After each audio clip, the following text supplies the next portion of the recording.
ये साप्ताहिक बाइबल का उपदेश Plainfield Christian science church independent से है, जो प्लेनफील्ड, न्यू जर्सी, अमेरिका में है। अधिक जानकारी के लिए कृपया हमारी वेबसाइट पर जाएं www.plainfieldcs.com। आपके अध्ययन के लिए ये पाठ रविवार 23 फरवरी 2025 के लिए है। विषय मन, स्वर्णपथ, अयूब। वो जो तेरे संग है वो पूरा ज्ञानी है। उत्तरदायी ध्यान। नीति वचन। तू अपनी समझ का सहारा न लेना, वरन संपूर्ण मन से यहोवा पर भरोसा रखना। उसी को स्मरण करके सब काम करना, तब वो तेरे लिए सीधा मार्ग निकालेगा। अपनी दृष्टि में बुद्धिमान न होना, यहोवा का भय मानना और बुराई से अलग रहना। ऐसा करने से तेरा शरीर ठीक और तेरी हड्डियां पुष्ट रहेंगी। क्या ही धन्य है वो मनुष्य जो बुद्धि पाए और वो मनुष्य जो समझ प्राप्त करे, क्योंकि बुद्धि की प्राप्ति चांदी की प्राप्ति से बड़ी और उसका लाभ चोखे सोने के लाभ से भी उत्तम है। वो मूंगे से अधिक अनमोल है, और जितनी वस्तुओं की तू लालसा करता है, उनमें से कोई भी उसके तुले न ठहरेगी। उसके मार्ग मन भाव हैं, और उसके सब मार्ग कुशल के हैं। पाठ उपदेश बाइबल में से दानियल। तब सिखाने वालों की चमक आकाश मंडल की सी होगी, और जो बहुतों को धार्मी बनाते हैं वो सर्वदा के नियन प्रकाशमान रहेंगे। सभोपदेशक। मैंने सूर्य के नीचे इस प्रकार की बुद्धि की बात भी देखी है, जो मुझे बड़ी जान पड़ी। एक छोटा सा नगर था, जिसमें थोड़े ही लोग थे, और किसी बड़े राजा ने उस पर चढ़ाई करके उसे घेर लिया और उसके विरोध बड़े बड़े धूस बनवाए। परंतु उसमें एक दृढ़ बुद्धिमान पुरुष पाया गया, और उसने उस नगर को अपनी बुद्धि के द्वारा बचाया। भजन संहिता। आकाश ईश्वर की महिमा वर्णन कर रहा है, और आकाश मंडल उसकी हस्तकला को प्रकट कर रहा है। दिन से दिन बातें करता है, और रात को रात ज्ञान सिखाती है। ना तो कोई बोली है, ना कोई भाषा, जहां उनका शब्द सुनाई नहीं देता। यहोवा की व्यवस्था खरी है, वो उन प्राण को बहाल करती है। यहोवा के नियम विश्वासयोग्य हैं, साधारण लोगों को बुद्धिमान बना देते हैं। यहोवा के उपदेश सिद्ध हैं, हृदय को आनंदित कर देते हैं। यहोवा की आज्ञा निर्मल है, वो आंखों में ज्योति ले आती है। यहोवा का भय पवित्र है, वो अनंत काल तक स्थिर रहता है। यहोवा के नियम सत्य और पूरी रीति से धर्मय है। वो तो सोने से और भावतिक कुंदन से बढ़कर मनोहर है। वो मधु से और टपकने वाले छत्ते से भी बढ़कर मधुर है। दानियल।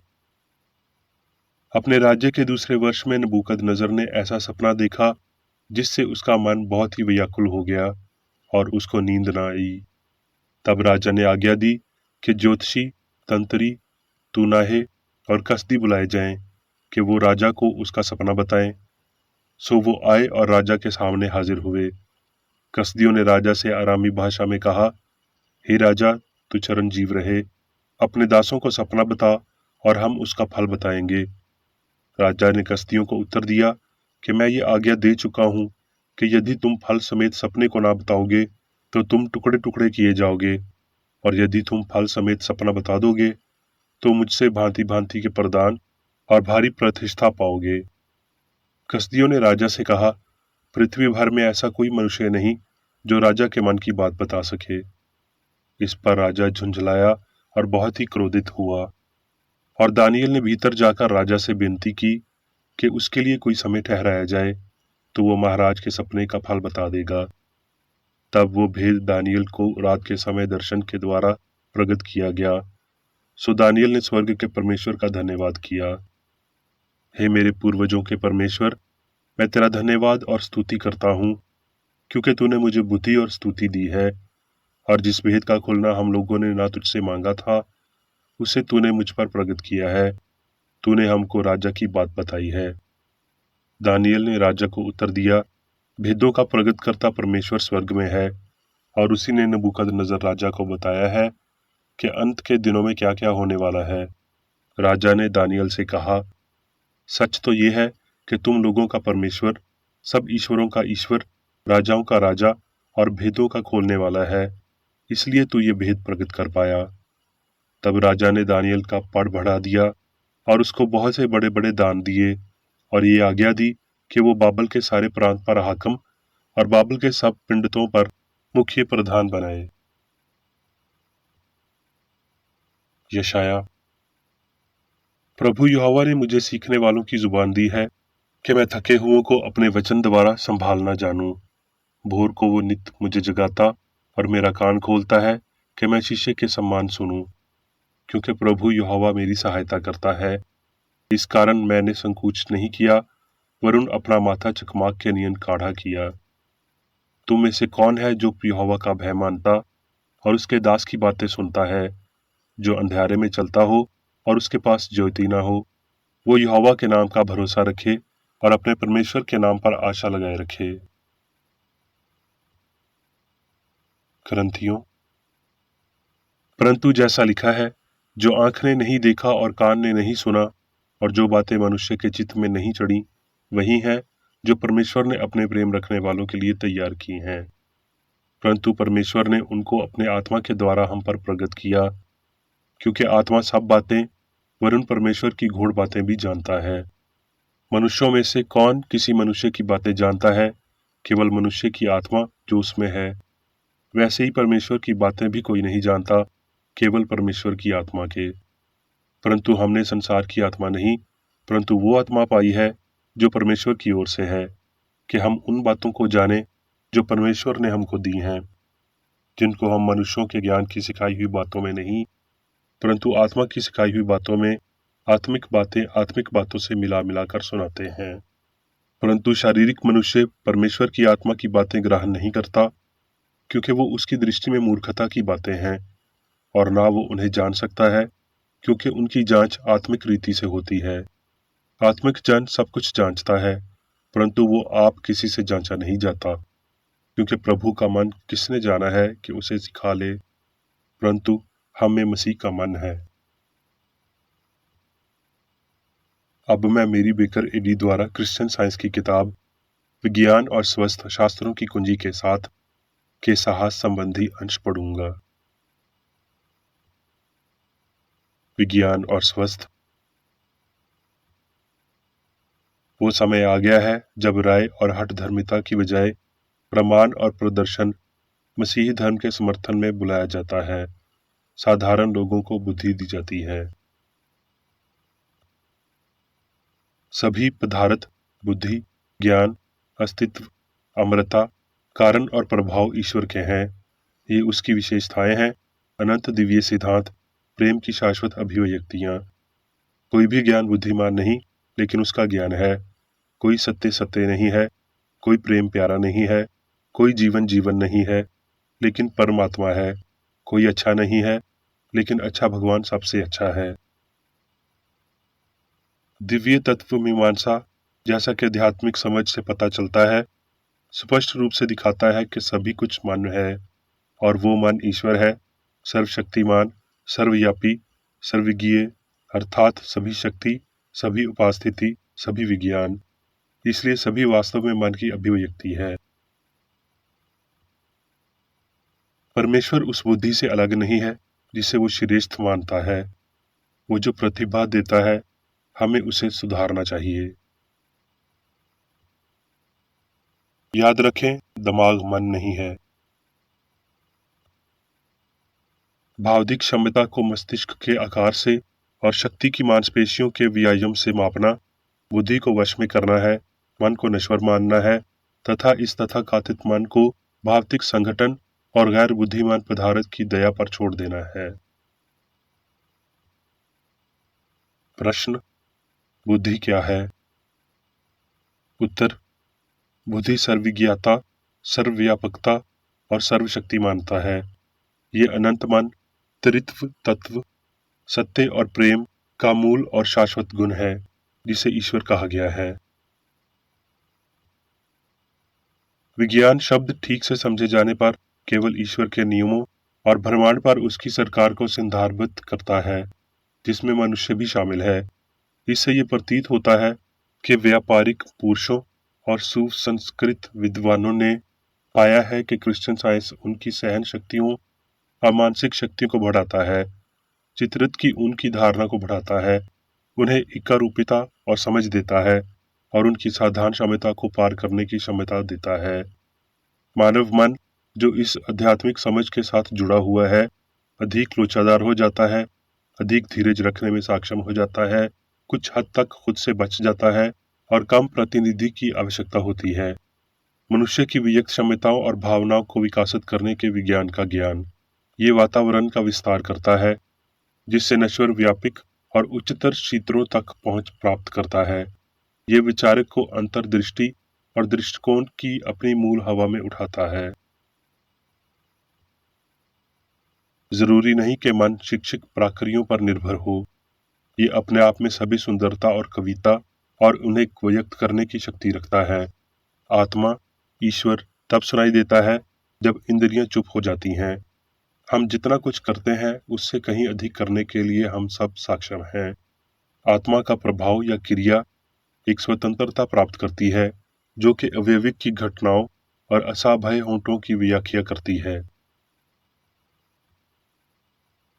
प्राचीन पैगंबरों ने दृष्टिकोण को शामिल करके आध्यात्मिक दृष्टि से अपनी दूरदृष्टता हासिल की, न कि बुराई और गलत तथ्य को दूर करने से किया।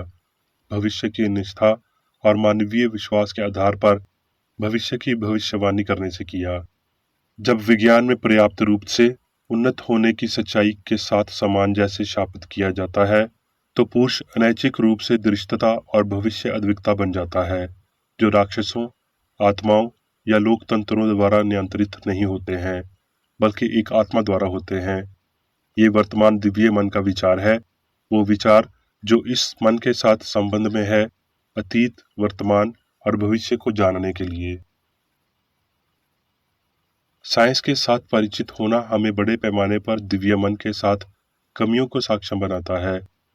सर्व कल्याण की चिंता करने वाली घटनाओं का पूर्वाभास दिव्य रूप से प्रेरित करने के लिए, हाँ भरूणाहीन मन की सीमा तक पहुंचने के लिए। ये समझना कि मन असीम है, कॉर्पोरैलिटी से घिरा नहीं है, ध्वनि या दृष्टि के लिए कान और आंख पर निर्भर नहीं है, और ना ही ये मांसपेशियों और हड्डियों पर निर्भर करता है। मन साइंस की ओर एक कदम है, जिसके द्वारा हम मनुष्य के स्वभाव और अस्तित्व की व्याख्या करते हैं।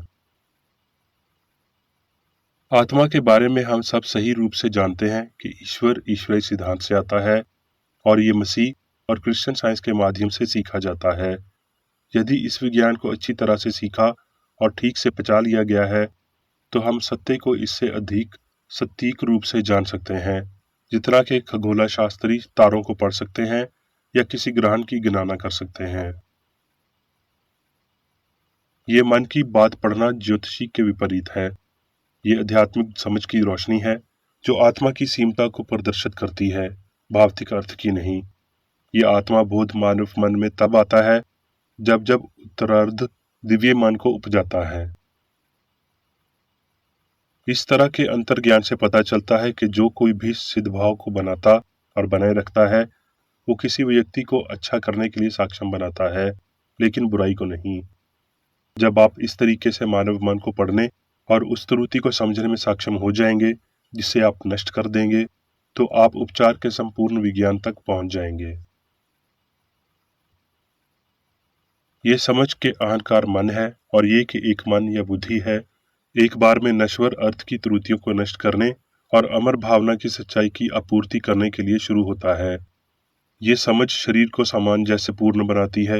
ये तंत्रिकाओं, हड्डियों, मस्तिष्क इत्यादि को मालिक की बजाय नौकर बनाती है। यदि मनुष्य दिव्य मन के नियम से संचालित होता है, तो उसका शरीर हमेशा की जिंदगी और सच्चाई और प्रेम को प्रस्तुत करने में है। रोग के पास ऐसी कोई बुद्धि नहीं है जिसके द्वारा वो अपने आप को एक रूप से दूसरे रूप में स्थानांतरित कर सके या स्वयं को बदल सके। यदि रोग चलता है तो मन पदार्थ नहीं चलता है, इसलिए सुनिश्चित करें कि आप इसे हटा दें। हर विपरीत परिस्थिति को अपना स्वामी मानकर उसका सामना करें। मन ही सभी क्रियाएं उत्पन्न करता है। मन शारीरिक इंद्रियों का स्वामी है और बीमारी, पाप और मृत्यु को जीत सकता है। इस ईश्वर पदार्थ अधिकार का प्रयोग करें, अपने शरीर पर अधिकार करें और उसकी भावना और कार्य को नियंत्रित करें। आत्मा के सामर्थ्य में विरोधी का विरोध करना अच्छा है। ईश्वर ने मनुष्य को इसके लिए सक्षम बनाया है और कुछ भी मनुष्य में दिव्य रूप से दी गई क्षमता और शक्ति को नष्ट नहीं कर सकता है। दिव्य बुद्धि द्वारा नियंत्रित मनुष्य सामंजस्य पूर्ण और शाश्वत है। अब मैं मेरी बेकर एडी द्वारा चर्च मैनुअल में दिए गए 3 दैनिक कर्तव्यों को पढ़ूंगा। दैनिक प्रार्थना। प्रत्येक दिन प्रार्थना करने के लिए इस चर्च के प्रत्येक सदस्य का कर्तव्य होगा, तुम्हारा राज्य आए, ईश्वरी सत्य, जीवन और प्रेम के शासन को मुझ में स्थापित कर और मुझ पर शासन कर, और तेरा वचन सभी मनुष्यों के स्नेह को समृद्ध कर सकता है और उन पर शासन कर। आदेशों और कर्तव्यों के लिए एक नियम। ना तो दुश्मनी और ना व्यक्तिगत लगाव मदर चर्च के सदस्यों के आदेशों और कर्तव्यों पर लागू करना चाहिए। विज्ञान में दिव्य प्रेम ही मनुष्य को नियंत्रित करता है और एक क्रिश्चियन विज्ञानी प्यार की मीठी सुविधाओं को दर्शाता है। प्यार में डांटने पर, सच्चा भाईचारा, परोपकार और क्षमा में। इस चर्च के सदस्यों को प्रतिदिन ध्यान रखना चाहिए और सभी बुराई दूर करने, भविष्यवाणी, न्याय करने, निंदा करने, परामर्श देने, प्रभावित करने या गलत तरीके से प्रभावित होने से बचने के लिए प्रार्थना करनी चाहिए। कर्तव्य के प्रति सतर्कता। इस चर्च के प्रत्येक सदस्य का यह कर्तव्य होगा कि वो प्रतिदिन आक्रामक मानसिक सुझाव से बचाव करे और भूलकर भी ईश्वर, नेता और मानव जाति के प्रति अपने कर्तव्य की उपेक्षा नहीं करनी चाहिए। उनके कामों से उन्हें आंका जाएगा और वो उचित या निंदनीय होगा।